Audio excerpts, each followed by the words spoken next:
পুরো দেশ জুড়ে বর্তমানে ভোটের আমেজ, ছবিজ অঙ্গনেও বইছে সেই হাওয়া। তবে গতবারে নির্বাচনী প্রচারণার চেয়ে এবারের আমেজটা একটু ভিন্ন। এবারে ভোটের প্রচারণায় নজরে আসেনি ঢাকাই সিনেমার অনেক নামি দামি তারকা, আবার নতুন করে ভোটের মাঠে ফিরে এসেছেন অনেক গুণী শিল্পীরাও।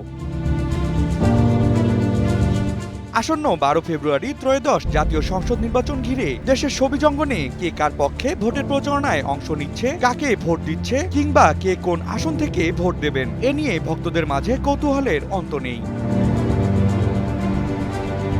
এর মধ্যে সর্বপ্রথম উঠে আসে ঢাকাই সিনেমার সুপারস্টার শাকিব খানের নাম। তিনি গুলশান এলাকার বাসিন্দা এবং ঢাকা 17 আসনের ভোটার। আগের নির্বাচনগুলোতে গুলশানের মডেল স্কুল কেন্দ্রে ভোট দিলেও এবার প্রিন্স সিনেমার শুটিং এর কাজে ভারতে থাকায় ভোট দেওয়া হচ্ছে না তার।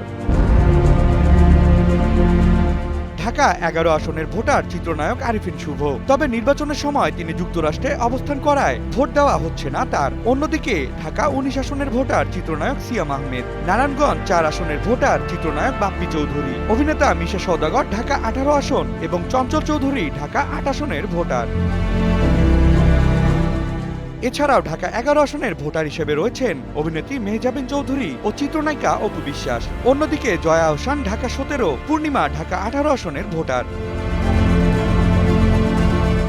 তবে নতুন করে এবার ভোটের মাঠে ধানের শীষে নির্বাচনী প্রচারণায় নজরে এসেছেন অভিনেত্রী রিনা খান, শিমলা ও সঙ্গীত শিল্পী রবি চৌধুরী ও মনি খান সহ একাধিক তারকা। সব মিলিয়ে ভোট নিয়ে শোবিজ তারকাদের মধ্যে নতুন এই উচ্ছ্বাস উন্মাদনা ঘিরে জনগণদের মাঝে বিরাজ করছে অন্যরকম এক কৌতূহল।